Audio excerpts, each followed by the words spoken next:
He knew what he was signing up for, but I guess it hurts anyway.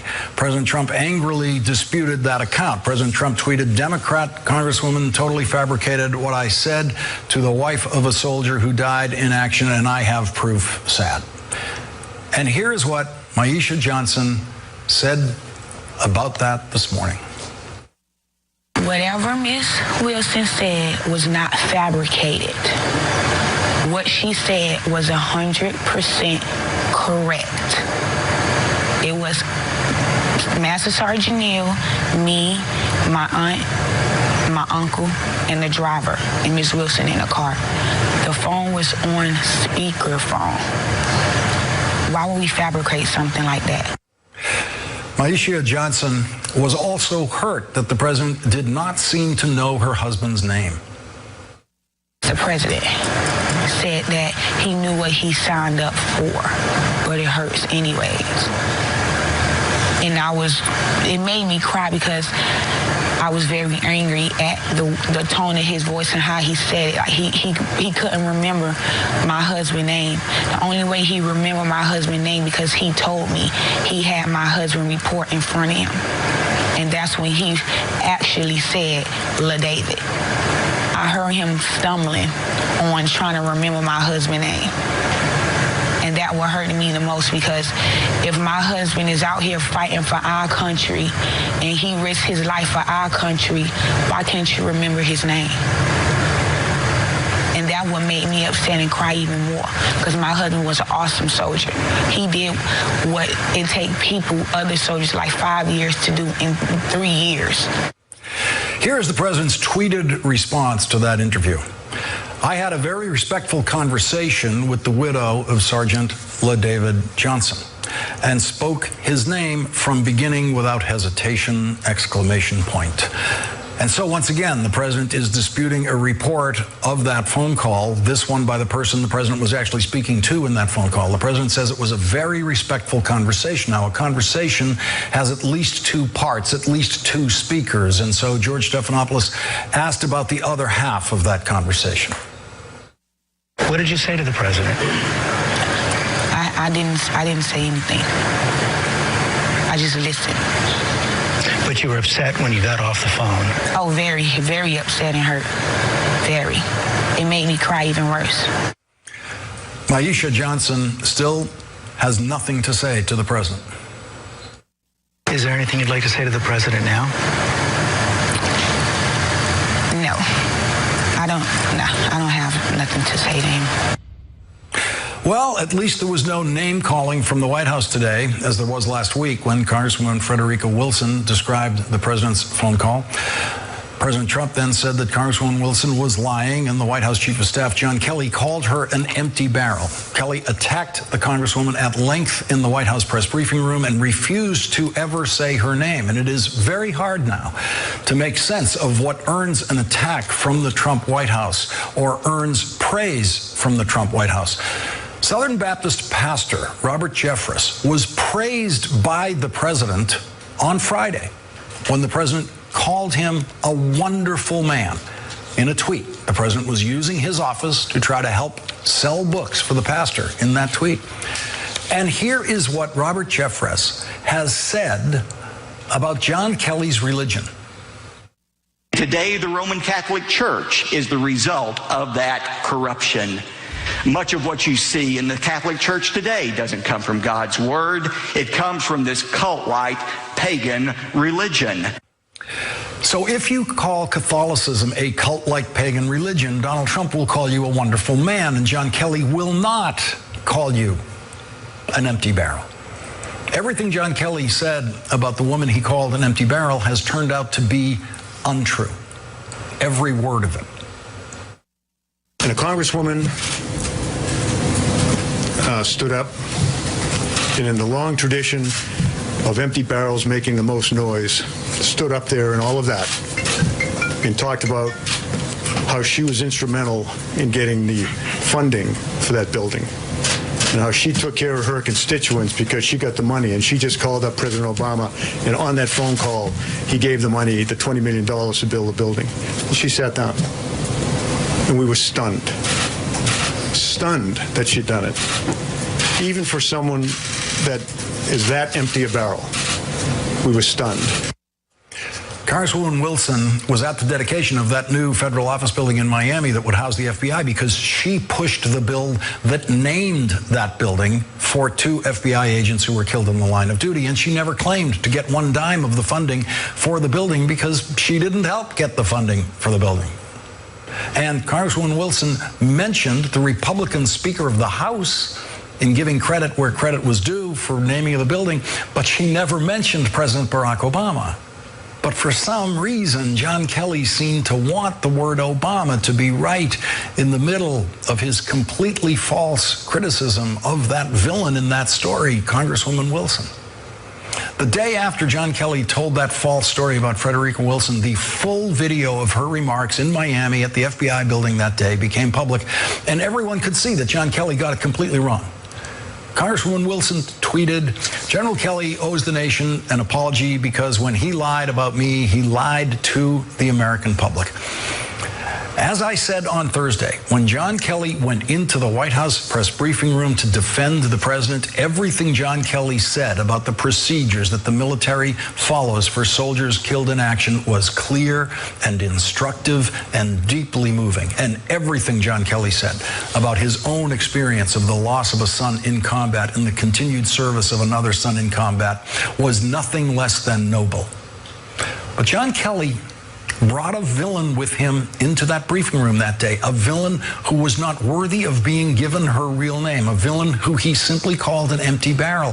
And in the middle of that story about that villain, who happens to be a black woman, John Kelly made the name of the black president suddenly appear for absolutely no conceivable reason. Now, I know that many people might rush to the conclusion that race had something to do with that. And more people might rush to the conclusion that race had nothing to do with that. But the truth is, we don't know. We don't know why John Kelly told a completely false story about Congresswoman Frederica Wilson and President Obama. We don't know. That's what apologies are for, to try to remove doubt that something we've said that could be interpreted in a truly awful way was not meant that way.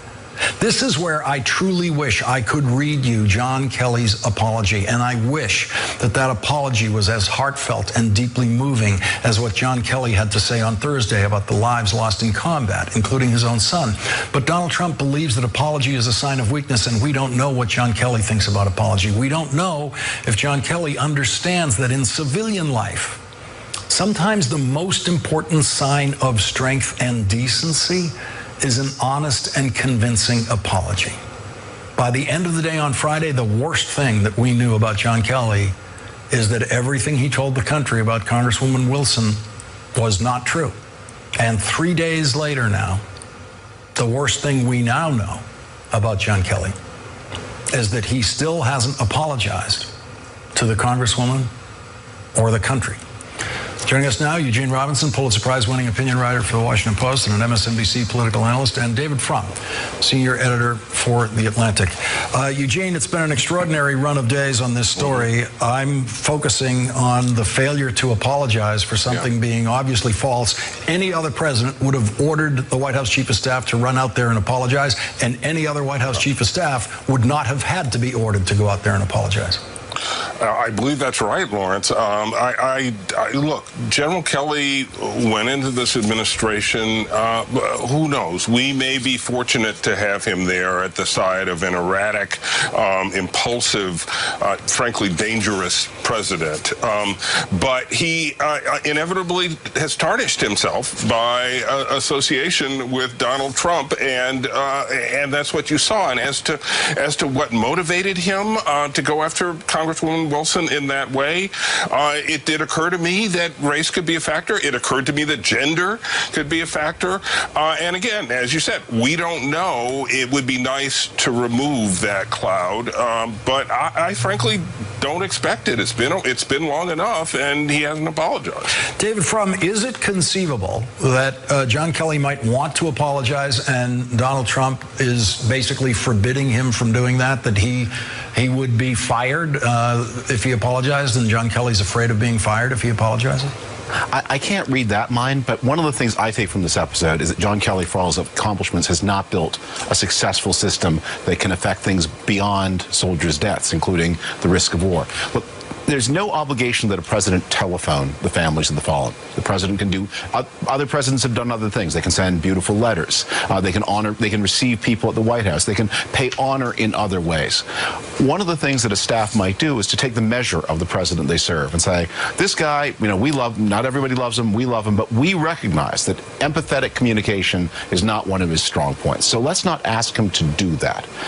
And the fact that they put this president in a position where they thought that it would be successful for him to telephone, and then when it so obviously wasn't successful that they couldn't recognize that, makes me think, well, what else about this president do they not recognize? Things that could have much larger geopolitical importance than the grief that was inflicted on one family.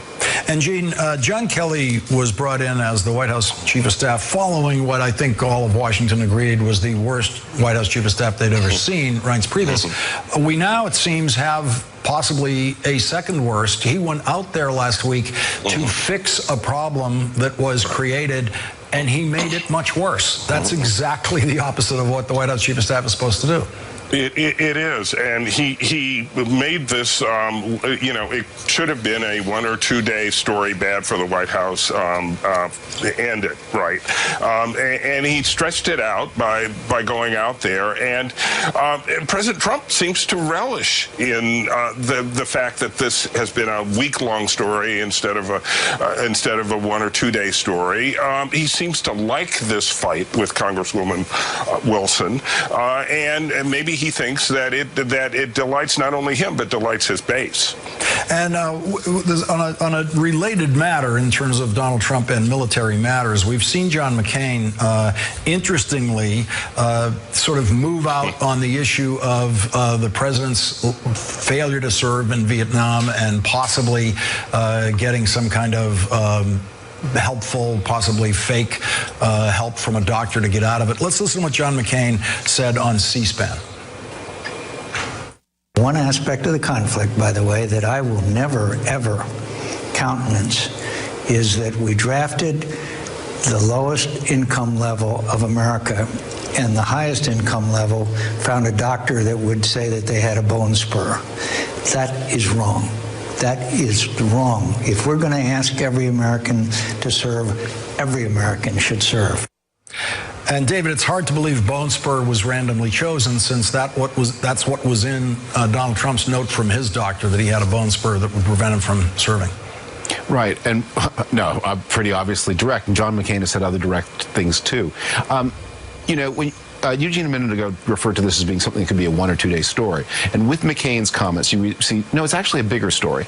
Because one of the things that's come to light has been that there's been a complete breakdown in the way the White House responds to the president's duty to grieve with the families of the fallen. And again, that does not mean a phone call in every case. That can well be unfeasible. It would not be wrong for a White House to say we're doing other things in other ways. But you have to do something.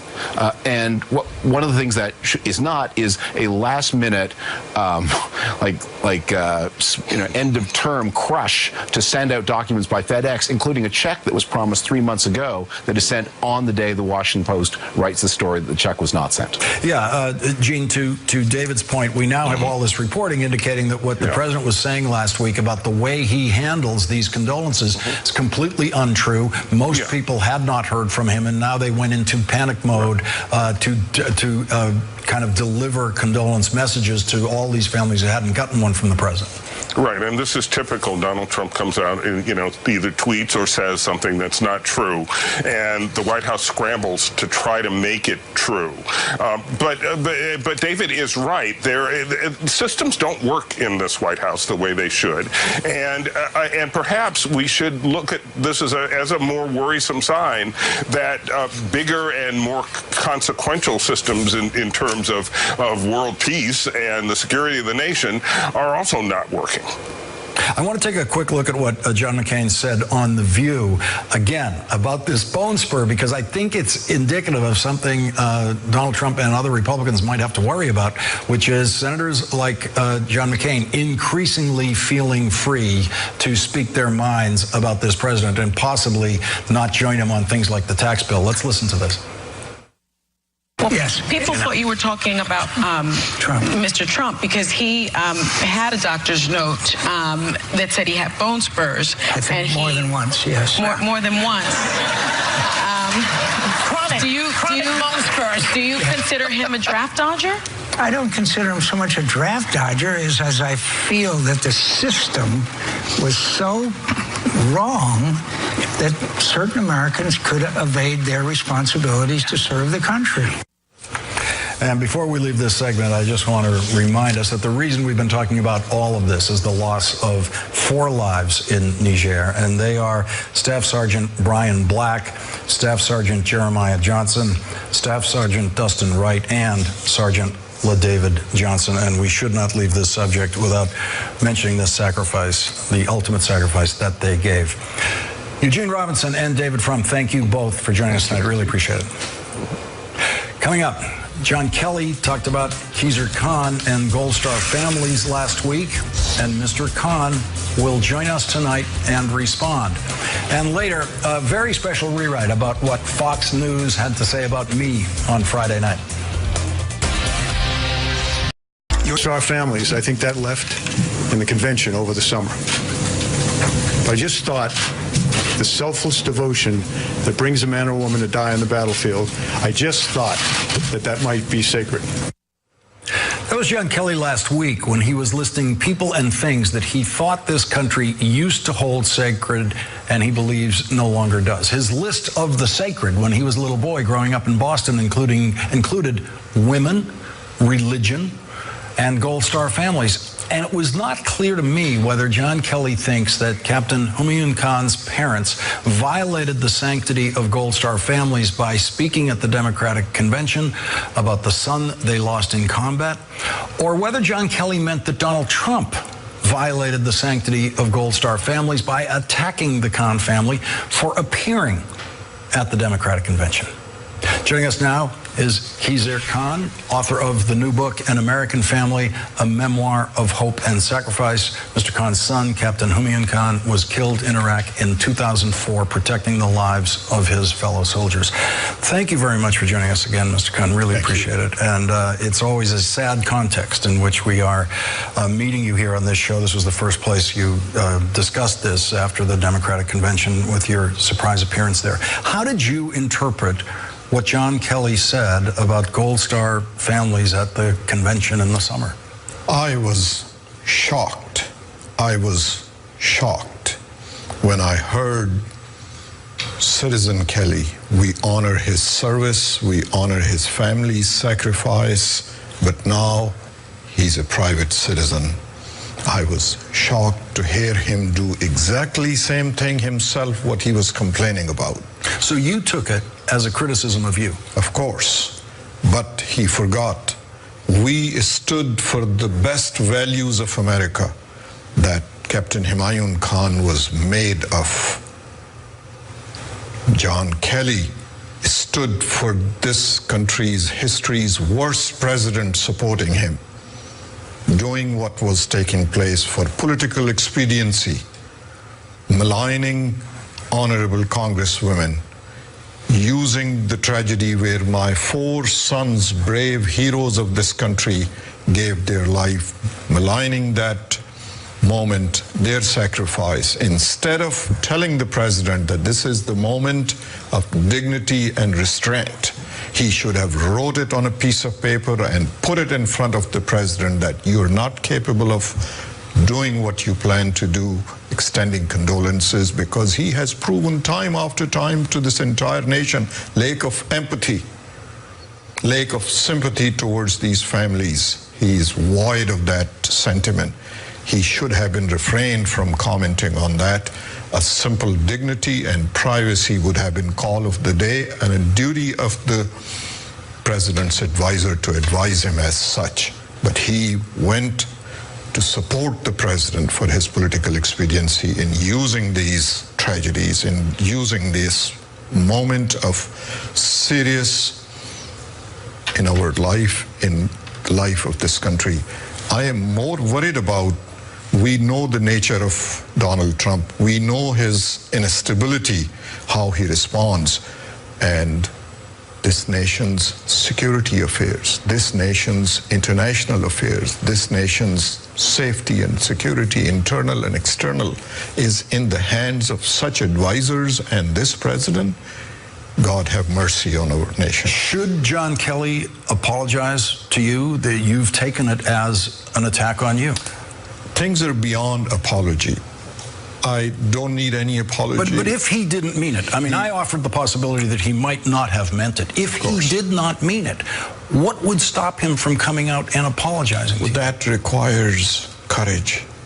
That requires that step may be taken by his boss, not following his line of conversation or leadership. I don't think John Kelly is ready to not support Trump wholeheartedly, to walk away from his line of loyalty, obedience. So I don't expect that. Instead of me, focus should be those 4 grieving families. Their privacy should be our most concern, the dignity that we should be granting. They sit at this moment at the highest podium of this nation, respect and dignity towards them. They are the best of this country, best of this nation. They ought to be treated as such.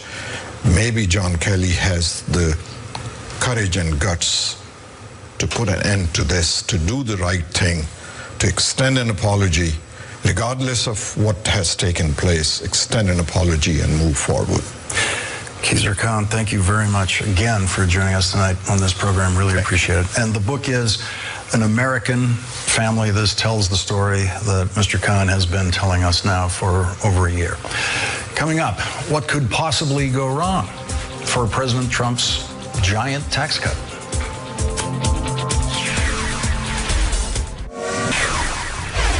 There's a simple rule about tax legislation in Congress. Tax increases are very, very difficult to pass, and tax cuts are very, very easy to pass. So what could possibly go wrong for President Trump's giant tax cut?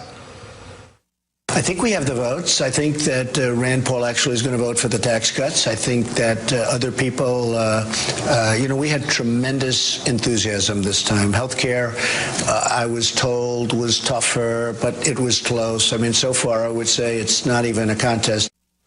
Well, it really shouldn't be a contest. The one thing that I was sure that a Trump presidency was going to be able to get was a giant tax cut that would explode the deficit and dramatically increase the national debt so that the next Democratic president would feel compelled to do the fiscally responsible thing and raise taxes. And then the Republicans would get to campaign against that Democratic president with the promise of tax cuts, because that is the cycle that we have been in since the 1980s. Republican presidents campaigning on tax cuts and then winning the presidency and passing those tax cuts, dramatically increasing the deficit and debt, so that the new Democratic president, Clinton and then Obama, feel they have to raise taxes, and they do, and then Republicans blame them for raising taxes, and the Republicans win the presidency back, and then they cut taxes. So this is the Republican presidency that is supposed to cut the Obama tax rates, which are really just a partial restoration of the Clinton tax rates after the George W. Bush tax cuts. And the Clinton tax rates would be very easy. It should be very, very easy now for Republicans to do this tax cut if any other Republican was in the White House. But with the Republican health care bill, we saw Donald Trump seems determined to say and do whatever it takes to get in the way. If they can't get this tax bill done this year, should they forego Thanksgiving and Christmas? Should they be here if they don't have a bill on your desk by Thanksgiving? Well, I think they should, and I think they will. I don't even like them leaving. But I will say this. I want to get it by the end of the year, but I'd be very disappointed if it took that long. It could be substantially less than that. Oh, no. It cannot be substantially less than that. The Republicans are already fast-tracking this tax cut with a speed we've never seen before in tax legislation. They have had no hearings on any of the tax provisions that the Senate Finance Committee and the House Ways and Means Committee will eventually rewrite into the kind of massive tax cuts that the president is hoping for. Here are the legislative stages that the Republicans have to go through. First, pass an identical budget resolution in the House and the Senate. And so far, they have only passed a budget resolution in the Senate. And the House, as usual, doesn't like the Senate's version of the budget resolution very much. And so they might pass a different one, which means that the House and Senate will then have to meet in a conference committee and work out a compromise version that is identical and can be passed in that identical form in both bodies. And if they do all that, when they get all of that done, they will have done absolutely nothing, because a budget resolution is just a promise to do something in the future. It is not a law. It doesn't change anything. It's just a promise, and it's a promise that Congress can break. And it usually takes at least a month just to pass an identical budget resolution through the House and the Senate, sometimes much longer than that. And only then does the real legislating begin, and the real legislating is actually writing the tax bill that will reconcile all those promises that are made in that budget resolution. And that's why the second bill is called a budget reconciliation bill. And that reconciliation bill is procedurally protected, as many people now know, so that it only needs 51 votes to pass in the Senate.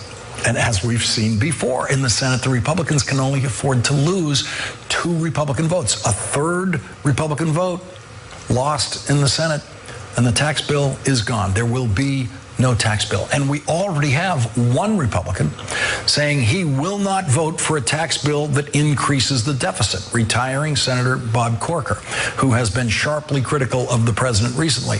And Senator John McCain voted against the Bush tax cuts and is also being sharply critical of the president these days. The very worst day in the future of this still unwritten Republican tax bill will be the day that we get the CBO score showing just how much this tax cut increases the deficit. That will be the day that makes or breaks this bill. That's decision day for Bob Corker, and maybe for John McCain, and possibly other Republican senators. And Paul Ryan and Mitch McConnell know that they are not ready for that day yet, not even close to being ready for it. And so while the leadership works with the tax writing staff of the Senate Finance Committee and the House Ways and Means Committee to craft the precise package of tax cuts that can get 51 votes in the Senate, Donald Trump is always going to be making mistakes on the sidelines, and today he made a very big one involving your 401k retirement plans. Austin Goolsbee, economic advisor to President Obama, will join us next and explain it all. This is not a... I think that we're going to have the votes for taxes. And I will say the fact that health care is so difficult, I think makes the taxes easier. The Republicans want to get it done. No, that doesn't make it easier. But Republicans are going to have trouble getting it done because Donald Trump is president, and he apparently is going to negotiate the tax bill on Twitter. After some leaks came out indicating that congressional Republicans were considering dramatically lowering the limits that you can contribute to your 401k retirement plans, today the president tweeted this: "There will be no change to your 401k. This has always been a great and popular middle-class tax break that works, and it stays!" exclamation point. And to discuss the problems the Republicans are going to encounter with a president negotiating the tax bill on Twitter, Austin Goolsbee, former chairman of President Obama's Council of Economic Advisors, now a professor of economics at the University of Chicago, joins us. Austin, when I saw that tweet, I thought, okay, so who got what for this? Because as you know, when you're putting together a big tax bill package like this and you're looking at 401ks and there starts to become some pressure to take that provision out, what you want is some senators or some House members to commit to you that they will vote for your package as long as you take out that 401k thing. And so Donald Trump just gives it away on Twitter. And I didn't see any people, any senators or congressmen tweeting back saying, okay, you got my vote now. No, most of the Republicans were looking at each other like, wait, what did he say? Yeah. And that's because, look, the root of his problem on this has always been the same thing, and it's going to continue to be, which is A, he doesn't know the details, and B, all of the things that he called for, if you simply add them up, the state tax, the corporate tax, all the taxes, they add up to $5 trillion of an increase in the deficit, which they can't pass $5 trillion. Even this budget resolution would forbid that. So they have to find some way to raise revenue. But nobody's prepared to have their taxes go up. And whenever they talk about any way to raise revenue, someone pushes back and the president gives it away without even giving anything in return. So they cannot pass a tax bill if they're going to do this. Well, one of the easiest ways, and politically easiest ways, it seems to me, for them to try to rebalance this bill in a way that is better for the deficit is to not go so deep on this corporate tax cut that they want to do. Why are they trying to cut that thing so low? Of course you're and there's right. not one voter out there who's going to thank them for cutting the corporate tax rate. Well, look, what they are calling for the corporate tax, that's $2 trillion of the $5 trillion. So yes, you're right. But also you'd say, well, why would you cut the estate tax? How many people does that apply to? You got to have $10 million estate before you even qualify to pay a dime. But it doesn't matter. They're charging ahead. Every group has what they want. You add them all up, and it's literally $5.5 trillion. So they just keep going around in a circle. They're like, well, I want this, and I want that, and you want this. Well, that's $6 trillion. How will we pay for that? Well, maybe we'll get rid of the state and local deduction. And then you see the president tweet out, I'm not going to get rid of the state and local deduction. And then you say, well, maybe we'll change 401ks. I'm not going to change 401ks. Border adjustment, I'm not for that. They don't add up. And all of the root of this is because Donald Trump does not know anything about the details of what he's talking about. And as you know, in every kind of tax reform attempt and tax cutting attempt since the 1980s, the elimination of state and local deductibility has been on the table. There's some of the states that have lower state taxes have been trying to get that. It's always blocked by New York, California, Massachusetts, all these states with rather high local taxes. And so when you see them, when I saw them making the move on that, Austin, I thought, wow, they're going to use up a very significant amount of time, and their own Republican New York congressmen are going to kill it. Exactly. They got more than 50 Republicans who are in the states that would be the hardest hit by that. Who would it hit? It would hit upper middle class people and middle class people in those states. So they are not going to do that. But as you say, it's just going to take them time to figure out that they're not going to do that. They're waiting for a bus to come pick them up, but they're actually hitchhiking without knowing it yet because the bus long ago is gone. They're not going to be able to do that. We got one giant tax bill through the Senate Finance Committee when I was the chief of staff of the committee, and it takes every single ounce of strength you have. You know, Lawrence, of all people, you know, there were years. They literally set up that tax bill for years. They were laying the groundwork, negotiating with people on their own side, the other side. They haven't done any homework here. And now they're wondering why they're flunking the exam. Austin Goolsbee, thank you very much for joining us tonight. Really appreciate it. Great to see you again. Coming up, well, Fox News called me a moron on Friday night, but at least Rex Tillerson didn't. I got a few words to say about that next. Time for tonight's rewrite. On Friday night on his Fox News show, Tucker Carlson called me a moron. And I know what you're thinking. What took him so long? Well, I know Tucker Carlson, and I know that he is not a moron, although he does sometimes try to play one on TV, as he did Friday night, when he lied about what I said the night before about White House Chief of Staff John Kelly. I pointed out that John Kelly grew up in a segregated city, the same city that I grew up in, Boston, and that John Kelly grew up in a neighborhood in Oak Square in Brighton that was very similar to the neighborhood I grew up in Dorchester, which I specified was on the other side of town. And I went to high school near John Kelly's Oak Square neighborhood, so I know that area very well. And what I very, very specifically did not say is that John Kelly is a racist because he is from Boston. And that is something that Tucker Carlson and other Fox News hosts lied about on Friday night.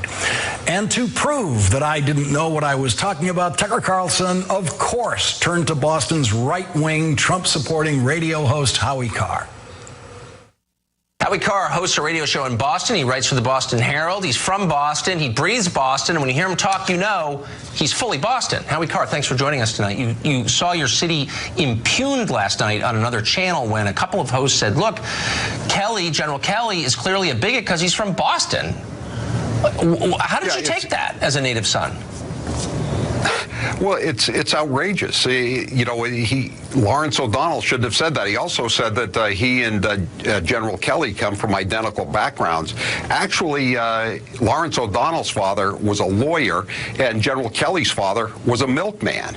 And after high school, Lawrence O'Donnell went to Harvard College, and General Kelly went into the U.S. Marine Corps. And we're talking about Boston, the desegregation problems, the rioting and all that.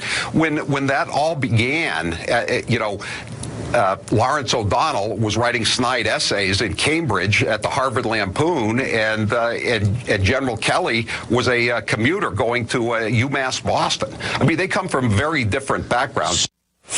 Okay, well, now that Howie dragged my old man into it, my father was a Boston cop who did something that no Boston police officer before him had ever done. He went to college and law school nights, and he became a lawyer. He had some good years and bad years financially as a lawyer. His biggest year was when the city of Boston was forced to pay him about $200,000 in attorney's fees for a civil rights case that he brought against his old police department for shooting and killing James Bowden, a young black man with no criminal record who was working as a janitor at Boston City Hospital and living with his wife and two young children in Boston's black neighborhood of Roxbury, which was the same neighborhood that my father grew up in when it was a mostly Irish neighborhood.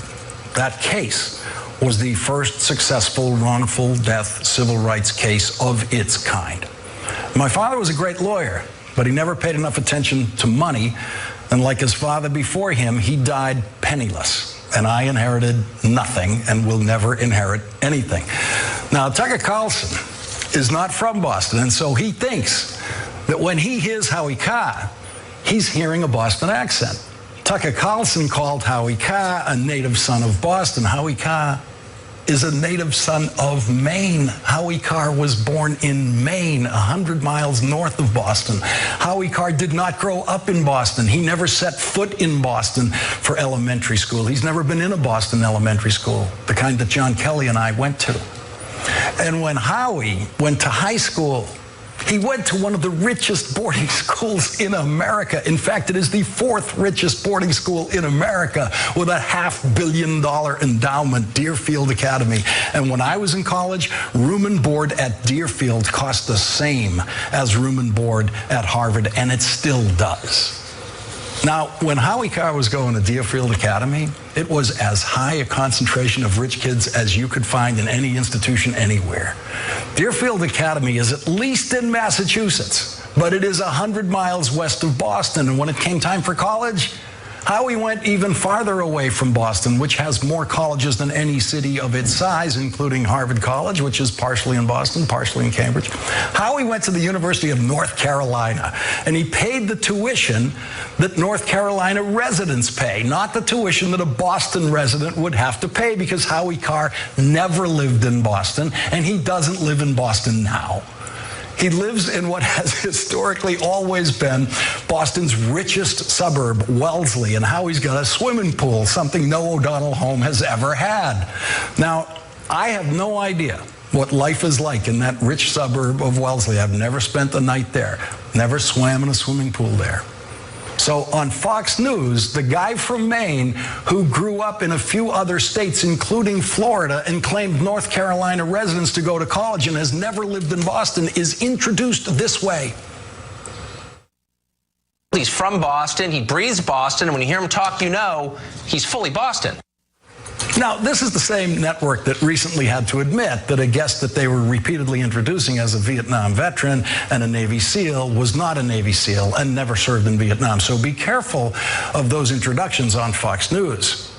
Now, to give Howie Carr credit, he has never before Friday night claimed to be from Boston. He's always been very honest about not being from Boston on his radio show, about not growing up in Boston, never going to school in Boston, and not even living in Boston. But when you're introduced the way how he was on Friday night with a steady stream of lies about your background, before you move on to telling the world what a terrible person I am, you've really got to straighten that out. How did you take that as a native son? Well, it's outrageous. I don't know, Howie. A lot of people in Boston thought it was kind of outrageous that you didn't rewrite that false introduction, you know, set Tucker straight about that whole native son thing. And Tucker, the next time you want someone to tell you all about Boston, get someone from Boston. It's not that hard.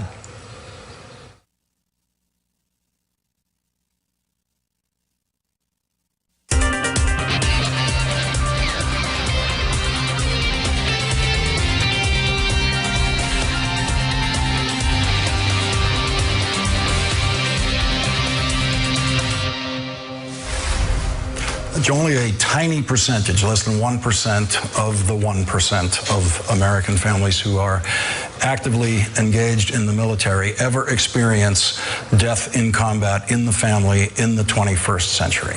These 4 deaths that we have been discussing for the better part of the last week have brought our focus on this in a way that it hasn't been in a very long time. Staff Sergeant Brian Black, Staff Sergeant Jeremiah Johnson, Staff Sergeant Dustin Wright, and Sergeant LaDavid Johnson. Tonight's last word goes to Maisha Johnson. I don't know how he got killed, where he got killed, or anything. I don't know that part. They never told me, and that's what I've been trying to find out since day one, since October 4th. Are you confident you're going to get the answers you need? If I keep pushing for him, I will. They're telling me that he's in a severe rap. Like, I won't be able to see him. I need to see him so I will know that is my husband. I don't know nothing. They won't show me a finger, a hand. I know my husband's body from head to toe. And they won't let me see anything. I don't know what's in that box. It could be empty for all I know. But I need to see my husband. I haven't seen him since he came home. Maisha Johnson gets tonight's last word.